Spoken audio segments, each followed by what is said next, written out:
पुणे पोलिसांची ड्रग्ज विरोधामध्ये धडक कारवाई। पुणे दिल्लीसह 3 दिवसांमध्ये 4000 कोटींचे ड्रग्ज जप्त।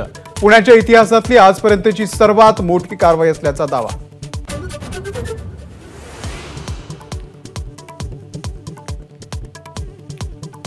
एकोणीसशे 80 मध्ये 59 पैकी 5 सोडून सर्व आमदार गेले, पण नंतरच्या निवडणुकीत 95% आमदार पराभूत झाले।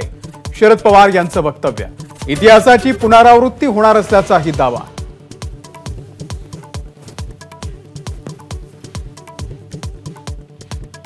कांदा निर्यात बंदीचा सरकारचा निर्णय अत्यंत चुकीचा। सरकारचं धरसोड धोरण शेती अर्थव्यवस्थेला धोका निर्माण करणारं, शरद पवार यांचा दावा।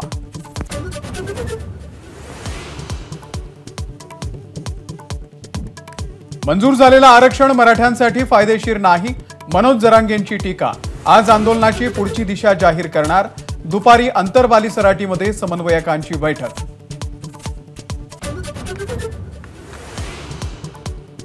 मुंबईच्या भाजपच्या कार्यक्रमामध्ये मनसेचे नेते बाळा नांदगावकर आणि नितीन सरदेसाई यांची हजेरी।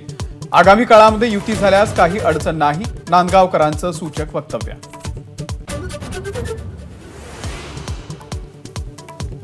नाशिकमध्ये पुरोहित संघाच्या अडचणीमध्ये वाढ। वस्त्रांतरगृह ताब्यात घेण्याच्या महापालिकेच्या हालचालींमुळे गोदा आरतीच्या वादाला नवं वळण।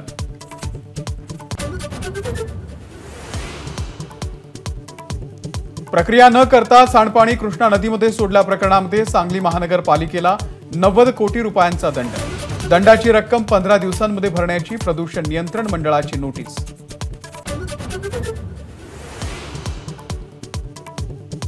लोकसभा निवडणुकीच्या पार्श्वभूमीवरती भाजपचे अध्यक्ष जे.पी. नड्डा 2 दिवसांच्या मुंबई दौऱ्यावर। 3 लोकसभा मतदारसंघातील कार्यकर्ते आणि पदाधिकाऱ्यांशी संवाद।